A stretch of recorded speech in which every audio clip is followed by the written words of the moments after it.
Assalamualaikum warahmatullahi wabarakatuh. Nama saya Muhammad Farudin Iqbal Abada. Saya di sini akan menjelaskan tentang investasi. Investasi. Investasi adalah suatu istilah dengan beberapa pengertian yang berhubungan dengan keuangan dan ekonomi. Berdasarkan teori ekonomi, investasi berarti pembelian dari kapital atau modal barang-barang yang tidak dikonsumsi tetapi digunakan untuk produksi yang akan datang.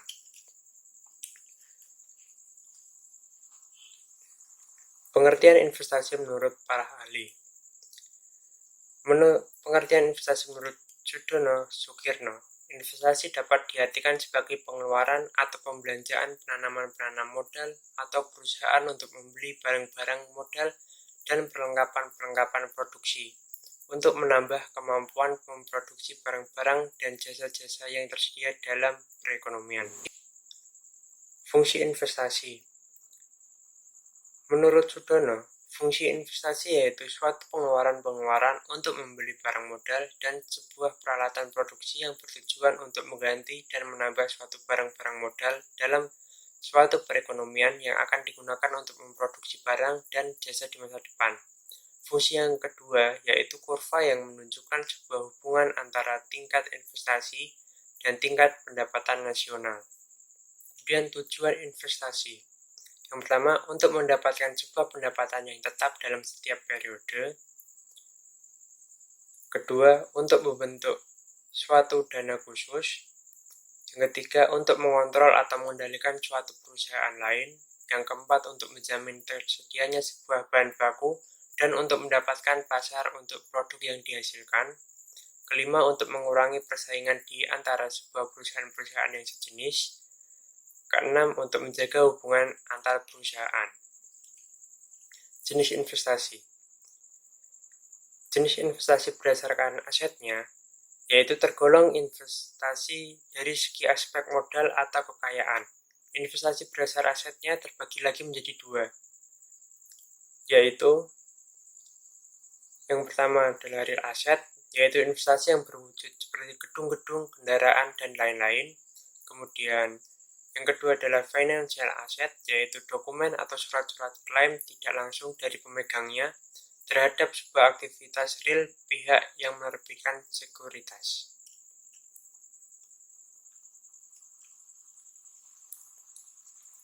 Kemudian jenis investasi berdasarkan pengaruhnya, yaitu investasi yang didasarkan pada suatu faktor-faktor yang mempengaruhi atau tidak berpengaruh dari suatu kegiatan investasi. Jenis investasi yang berdasarkan pengaruhnya ini dibagi lagi menjadi dua, yaitu yang pertama investasi autonomus, yaitu investasi yang tidak dipengaruhi pada tingkat pendapatan yang sifatnya spekulatif. Contohnya seperti pembelian surat-surat berharga. Yang kedua adalah investasi induced, yaitu investasi yang dipengaruhi oleh kenaikan permintaan akan barang dan jasa dan dalam tingkat pendapatan. Contoh investasi ini yaitu penghasilan transitor, yakni suatu penghasilan yang diperoleh selain dari bekerja seperti bunga dan sebagainya.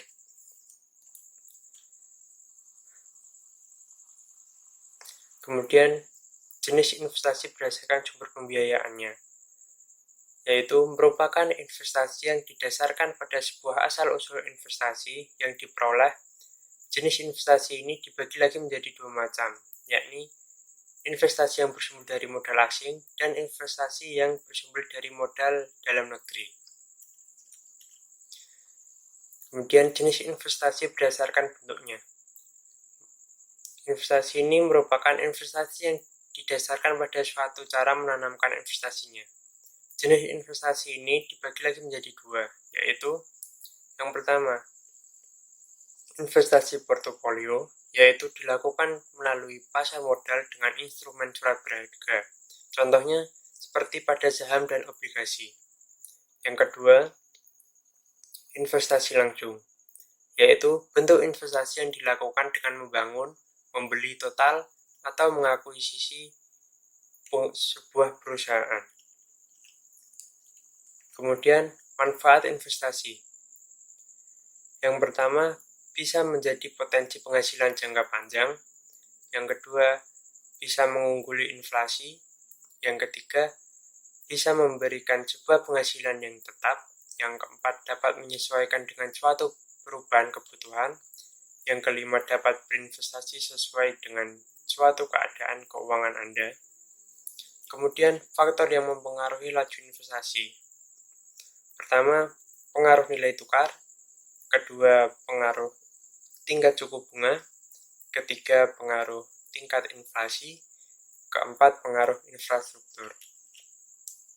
Kemudian, bentuk-bentuk investasi. Pertama adalah investasi tanah, investasi pendidikan, dan investasi saham. Kemudian, macam-macam investasi. Untuk properti misalnya, kita bisa lihat bahwa harga dari properti dari tahun ke tahun terus menaik. Tetapi untuk investasi di bidang ini tidaklah mudah, karena membutuhkan modal yang cukup besar dan tentu saja kita harus mempunyai banyak pengetahuan mengenai properti ini. Yang kedua, emas. Yang ketiga, asuransi. Walaupun hasil yang didapatkan nantinya mungkin tidak begitu besar dan memerlukan banyak waktu yang panjang, namun selama kita memegang polis asuransi, selain kita investasi, kita mempunyai jaminan untuk kalau terjadi sesuatu terhadap kita, misalnya kita sakit, kecelakaan, dan sebagainya. Jadi asuransi ini fungsinya utamanya sih sebenarnya untuk perlindungan. Dan yang keempat adalah saham. Dalam investasi saham ini, ada banyak hal yang harus diperhatikan. Kita bisa untung besar ataupun rugi besar dalam waktu yang relatif singkat. Dan faktor-faktor penentu keberhasilan investasi. Yang pertama, perkiraan keadaan perekonomian. Kedua, perkembangan teknologi. Ketiga, keuntungan yang diperoleh pengusaha atau perusahaan. Yang keempat, pendapatan nasional. Kemudian, resiko investasi. Yang pertama, business risk. Kemungkinan kerugian yang diderita perusahaan karena keuntungan yang diperoleh lebih kecil dari keuntungan yang diharapkan. Kemudian, financial risk. Resiko yang ditimbulkan dari cara perusahaan membiayai kegiatan, misalnya penggunaan utang dalam membiayai aset perusahaan. Kemudian, liquidity risk. Adanya ketidakpastian yang timbul pada saat sekuritas berada di pasar sekunder, exchange risk, yaitu risiko ini berkaitan dengan fluktuasi nilai tukar mata uang domestik dengan nilai mata uang negaranya. Kemudian country risk, risiko ini berkaitan dengan kestabilan politik serta kondisi lingkungan perekonomian di suatu negara. Oke, sekian materi investasi yang saya jelaskan. Wassalamualaikum warahmatullahi wabarakatuh.